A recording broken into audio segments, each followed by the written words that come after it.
Welcome back everyone. In this lecture I will start with the representation theory of symmetric groups. So, let us recall the important result that we have proved in previous classes. So, if we start with the finite group, let us say G. So, then if we consider non-isomorphic the set of irreducible representations of G. So, let us denote it by irrep of G. So, then we established actually one-to-one correspondence between this set and the set of conjugacy classes of G. So, there is a one-to-one correspondence between this and the set of conjugacy classes of G. So, in particularly the number of irreducible representations of G up to isomorphism. So, that is exactly given by the cardinality of the set of conjugacy classes of G. So, let us denote it by S. So, this is the number of conjugacy classes of G. So, this is what we know from the general theory. So, now we are going to apply this in the particular case when G is symmetric group. So, for that let us first understand what are all the conjugacy classes of the symmetric group. So, for that purpose we need to define what is called cycle type. So, let us start with this definition, cycle type. So, let sigma being an element inside the symmetric group. Then we know that given this sigma, it can be written as product of disjoint cycles. So, write sigma as product of disjoint cycles, let us call it as sigma 1 etcetera sigma r. So, this is you write it as product of disjoint cycles. So, note that the disjoint cycles they actually commute. So, it does not matter the order in which that we are writing this decomposition, but we make this convention that we always arrange this cycle. So, that the length of the cycle actually non increasing. So, arrange sigma i's such that the length of sigma 1 is greater than or equal to etcetera greater than or equal to length of sigma r. So, if given cycle tau, let us say a 1 etcetera a k. So, the length of tau is defined to be k. So, this is standard definitions from the symmetric groups. So, now the cycle type of the sigma is defined to be the tuple L of sigma 1 etcetera L of sigma r. So, let us denote this lambda I by L of sigma I. So, then the cycle type of sigma, which is denoted as type of sigma, is a tuple lambda 1 etcetera lambda r. Note that these lambda i's they are non increasing sequence of numbers. So, and when you are adding the length of the cycle, so the sum of lambda I, that is supposed to be exactly n. So, that means we must count the cycles of length 1 as well. So, we just count all the cycles including the length 1 cycle. So, usually when we are writing this cycle decomposition, we do not write this cycles of length 1, but when it comes to the cycle type of sigma, so we must count them. So, this actually motivates us to define a partition of n. So, note that once I fix sigma and then its cyclic decomposition. So, then we have this cycle type of sigma and that satisfies these two properties. One is that lambda 1 is being greater than or equal to etcetera greater than or equal to lambda r and the sum of lambda i's being 1. So, such tuples we call it is a partition of n. So, a partition, let us say lambda of n, denoted as lambda with this tilted t n. So, it is a tuple, let us say lambda 1 etcetera lambda r, such that the first condition is lambda 1 is greater than or equal to lambda r, and we just assumed all of them are coming from the length of this cycle. So, it is okay to say that they are all positive integers. And the second thing is, when you add these lambda i's, you get exactly n, and you call this tuple satisfying this property as a partition of n.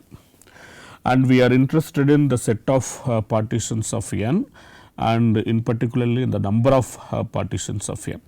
Indeed, what we are going to prove that the number of conjugacy classes in Sn is given by the number of partitions of n. So, here is the theorem. So, let me just state it here. So, the number of conjugacy classes of Sn is exactly the number of partitions of n. Okay. So, let us actually try to prove this result, even though it is elementary from group theory. So, for the completeness I will give the proof. So, let us see some examples. So, let us take this sigma to be 1, 2 and then 5, 3, 4. So, then it is clear that the cycle type of sigma is given by 3, 2. Similarly, one can also take sigma to be identity permutation. So, then the type of this identity is exactly given by this 1, 1, 1, and the type of any cycle A1 etcetera AR is just given by the single partition R. Okay. So, this is how we are recording the types. So, now it is clear that once we have this cyclic decomposition, then we will be able to obtain this type of this given permutation, and that is going to give us a partition of n.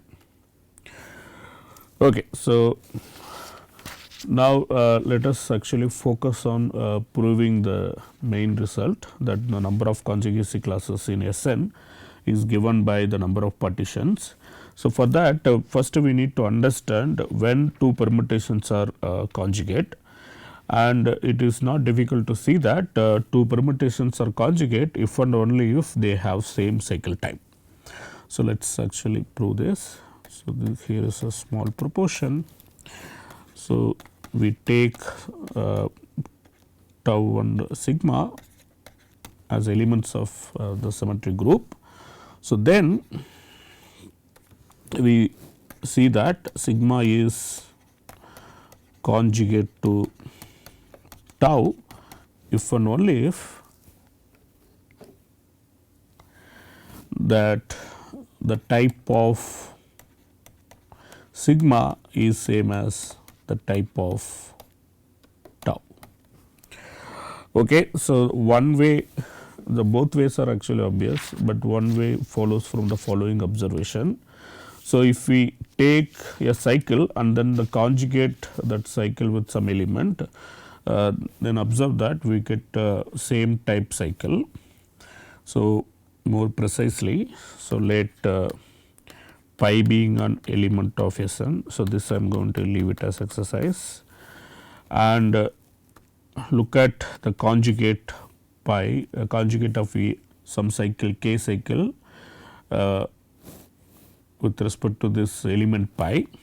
So, you take this k cycle A1 etcetera A k and then conjugate that with pi. So, then it is easy to see that. So, this is given by again another K cycle, which is obtained as applying pi on each element's AIs. Okay. So, once we know this fact, then it is immediate that if sigma is conjugate to tau, then that would immediately imply the type of sigma is same as type of tau. So, let us try to see that. We write, let us say, sigma as this cyclic decomposition like A11 etcetera, A1K1 and so on, AR1 etcetera, ARKR. So, now if you apply pi sigma pi inverse, so that is how let us say we get tau, then it is immediate that we apply pi and pi inverse in for each of these elements. So, this we get equality pi A11 etcetera, A1K1 pi inverse times etcetera pi AR1 etcetera, ARKR pi inverse. So, by multiplying these elements we get exactly pi sigma pi inverse. So, then from our earlier observation we can see that this is exactly equal to pi A11 etcetera, pi A1K1 etcetera, pi AR1 etcetera, pi ARKR. So, that means the cycle type of this pi sigma pi inverse must be same as the cycle type of sigma. So, this would imply that the type of tau, which is exactly K1 etcetera Kr, which is exactly the type of sigma. So, this completes the one way. Whenever sigma and tau are conjugate, then that would imply that they have same cycle types. Now, for the converse, assume that conversely assume that both of them have same cycle types. So, type of sigma is same as type of tau. So, that means we have the following cycle decomposition. So, sigma you can write it as A11 etcetera, A1K1 etcetera, AR1 etcetera, ARKR.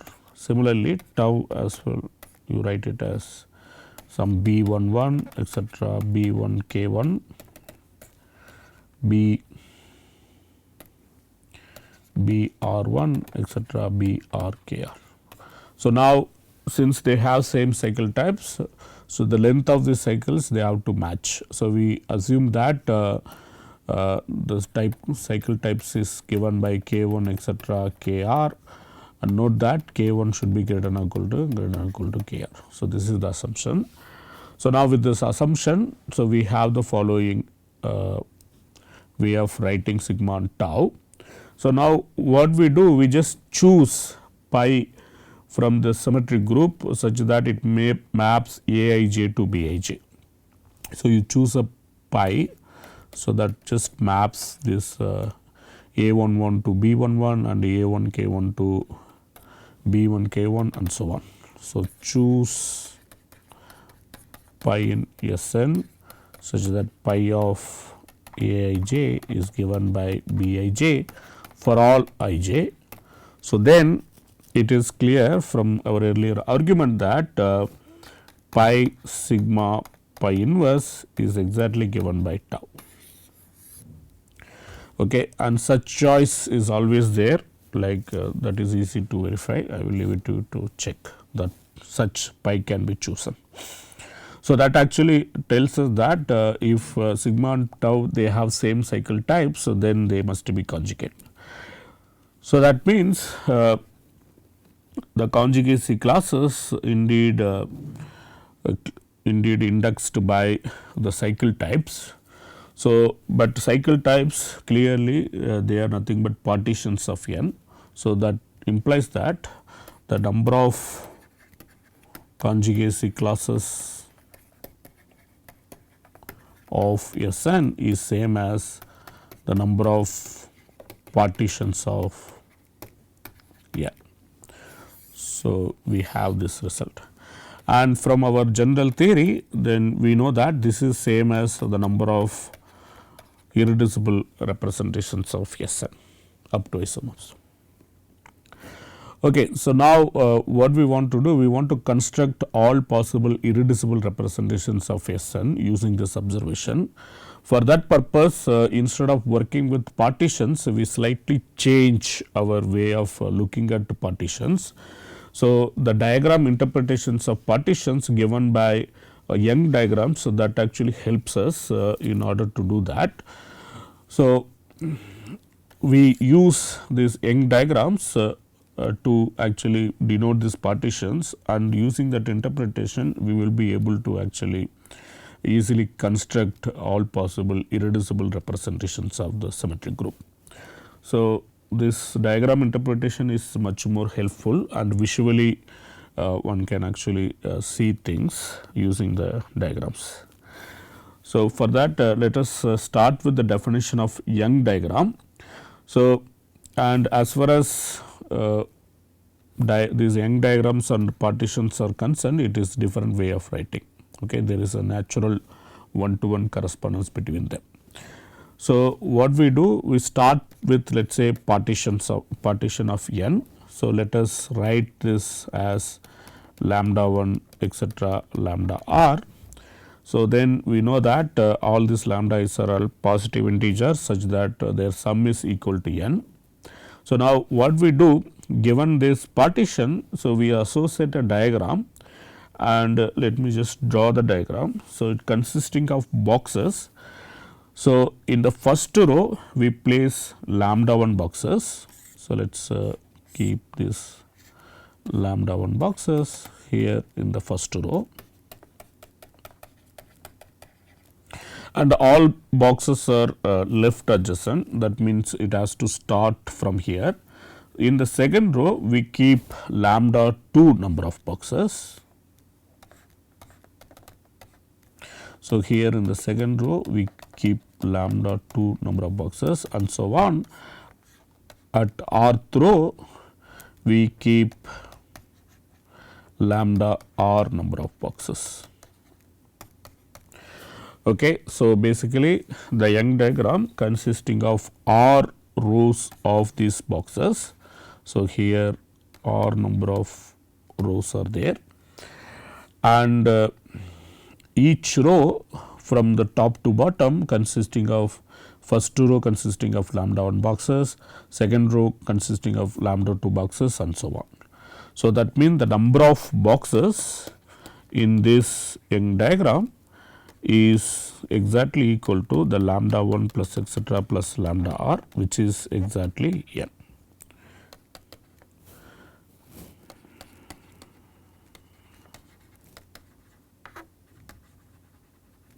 And it is clear that given any partition we will be able to associate this Young diagram and vice versa. That means there is a natural one-to-one correspondence between the set of partitions and the set of Young diagrams.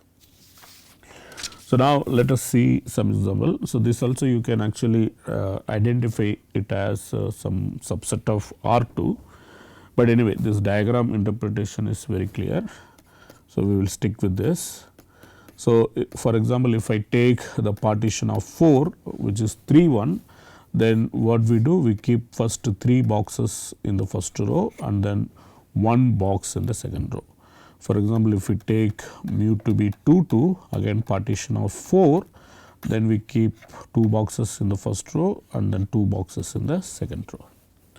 So, this is how we actually define the Young diagram. So, now let us define this conjugate Young diagram or the conjugate partition.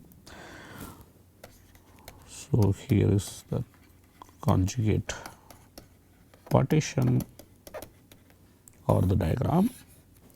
So, now using this correspondence between the partitions and the Young diagram, we define this conjugate partition.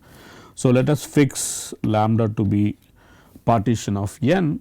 So, then the conjugate partition lambda power t, So, it is the partition whose Young diagram is the transpose of the diagram of lambda. So, this is the partition whose Young diagram is the transpose of the diagram of lambda. So, what does it mean by it is the transpose? So, the Young diagram of this lambda transpose is obtained from the diagram of lambda by exchanging the rows and columns of lambda. So, we obtain this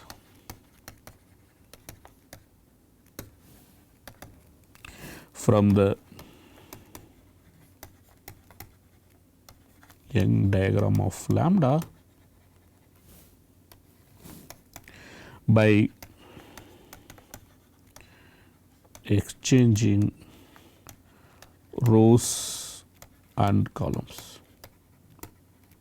So, let us see some example, then it will be clear what we mean by that. For example, let us take lambda to be 3 1.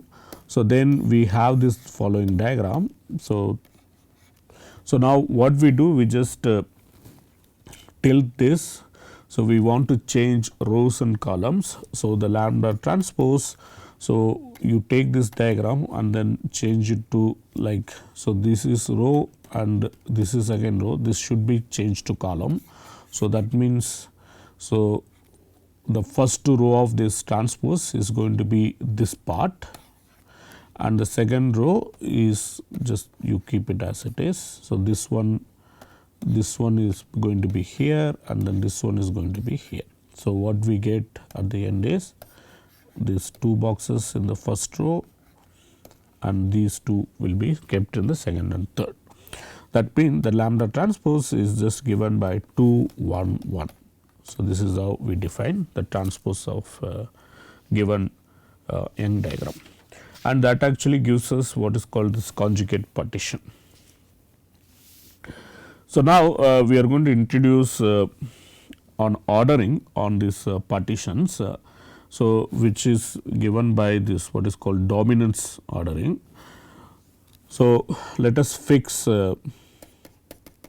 lambda mu, both are partitions of n, and we want to define this dominance order, and we say that lambda dominates mu and it is written as follows: lambda this tilted triangular mu, we read it as lambda dominates mu if for every I greater than or equal to 1, the first I rows of the diagram of lambda contain at least as many boxes as the first I rows of mu. So, this is the definition, but if you take the first I rows of the diagram of lambda, so how many boxes it will have? It will have exactly lambda 1 plus etcetera lambda I number of boxes. So, recall this is how the diagram is given.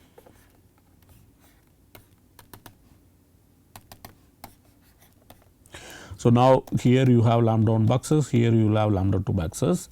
So, if you cut it down at ith stage, so then you will have the total number of boxes in this diagram, Young diagram corresponding to lambda, it will have exactly lambda 1 plus etcetera plus lambda I number of boxes, and then we expect that it should be at least as many boxes as the first I rows of mu. That means, this mu 1 plus etcetera plus mu I should be less than or equal to lambda 1 plus etcetera lambda I for all I greater than or equal to 1, and this is what we demand. And whenever we have this I which is like beyond, let us say, the length of lambda and so on, then we take it to be 0 appropriately. Okay. So, what I mean by that, lambda I is interpreted as 0 if I is, for example, greater than the length of lambda, so which is, let us say, L. So, lambda is given by lambda 1 etc. lambda L, then the length of this lambda is defined to be that L, and similarly mu j is assumed to be 0 if j is greater than the length of mu, let us say m. Okay. So, where we have this interpretation. So, this is indeed a partial order on the set of Young diagrams or the partitions of N. Okay. So, I am going to just leave it to you to check. So, the dominance order actually satisfies the following property. So, here is the exercise. The dominance order satisfies the following. The first one is reflexivity. So, it says lambda is dominated by lambda. The second one is antisymmetry.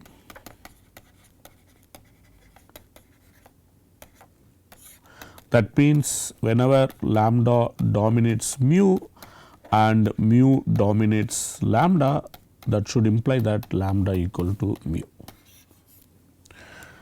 So, since this will be used in our proofs later, maybe let me just prove this, and this is you can prove it using induction. So, note that lambda dominates mu means lambda 1 plus etc. plus lambda I should be greater than or equal to mu 1 plus etc. plus mu I for all I greater than or equal to 1, and similarly mu greater than or equal mu dominates lambda, that means we can reverse the role. So, that means mu 1 plus etc. mu I should be greater than or equal to lambda 1 plus etc. lambda I again for all I greater than or equal to 1, and that would imply that this lambda 1 plus etc. plus lambda I should be equal to mu 1 plus etc. mu I, and this is true for all I greater than or equal to 1. So, now if we read it for I equal to 1, what happens? When I equal to 1, you get lambda 1 equal to mu 1, and when I equal to 2, you get lambda 1 plus lambda 2 is same as mu 1 plus mu 2. Now, by cancelling lambda 1 equal to mu 1, then you get lambda 2 equal to mu 2 and so on. So, that proves that all lambda i's must be same as mu i's. So, that means lambda equal to mu. So, that is how we get the antisymmetry part. Reflexivity is obvious, I am not going to prove.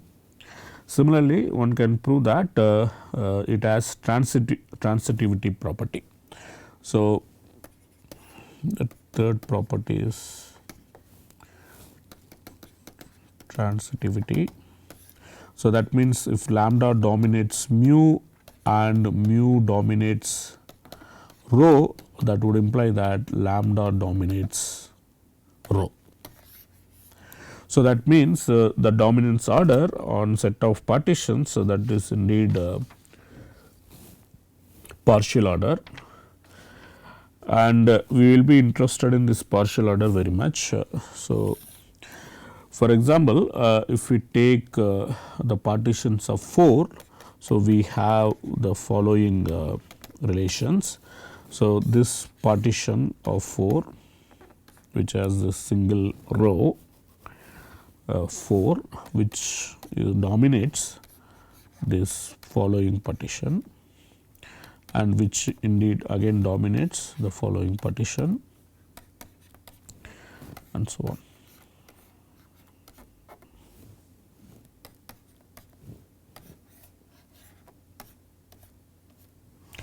And it is not difficult to see that.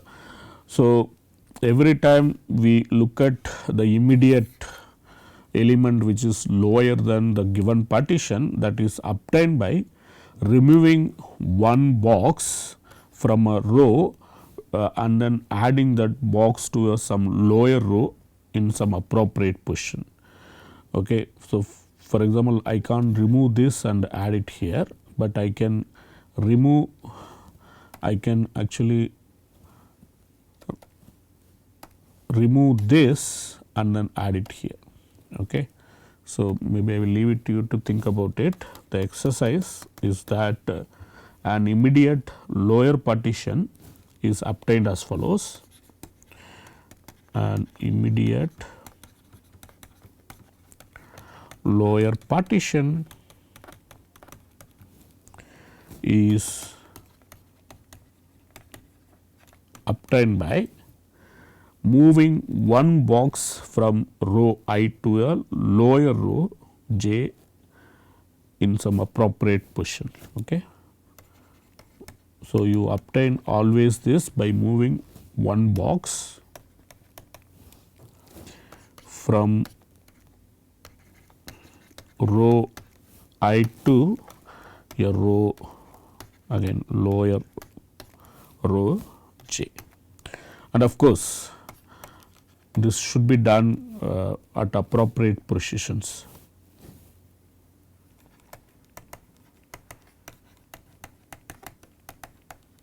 So, it cannot be done just randomly. So, wherever it fits, you take it out and then you just fit it there. So, that way you will be able to get the immediate lower partitions.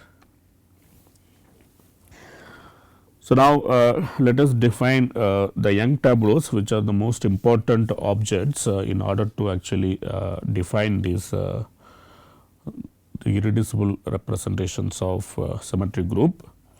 So, the Young tableaus they are actually a filling of this Young diagrams using this 1 to n. So, we can actually fill it in any order, and that means we have clearly n factorial number of Young tableaus. So, let us just write down the definition. So, the Young tableau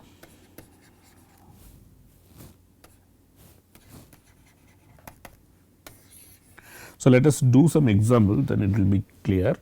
So, you fix any partition of n and then look at the Young diagram associated with this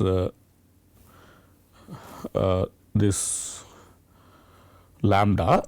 So, now we want to define this lambda tableau or Young tableau of shape lambda. So, what we do, it is just a filling of 1 to n into the boxes that are there in that Young diagram. So, for example, if we take lambda to be 3 to 1, so then consider this Young diagram, so which has this boxes. So, now what we do, we take the numbers 1 to 6 and then just to fill them here in this diagram in any order. So, that is going to be our lambda tableau or Young tableau of shape lambda. So, this is given by let us say 3, 1, 2, 6, 5, 4. And as another example, so we can look at this following. So, the standard one that we can always get is we can actually fill that 1 to lambda 1 in the first row and then lambda 1 plus 1 etc. lambda 1 plus lambda 2 in the second row and so on. So, that is actually some unique Young tableau which we denote it by T lambda. So, T lambda is the Young tableau obtained as follows.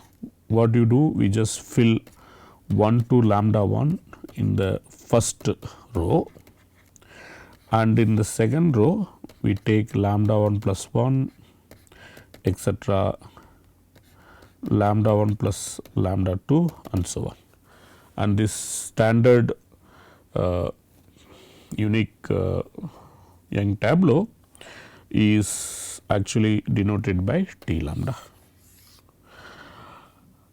And it is clear that the order in which you are filling, that does not matter. So, that means there are exactly n factorial lambda tableau.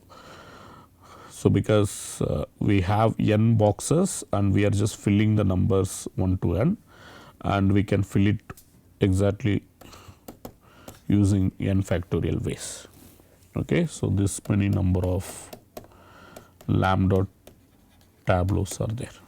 Okay. So, we call it lambda tableau, or we also call it as in literature Young tableau of shape lambda.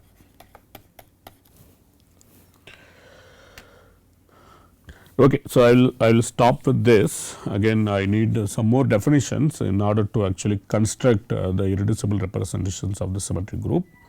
I will do it in the next class. I will stop here. Thanks.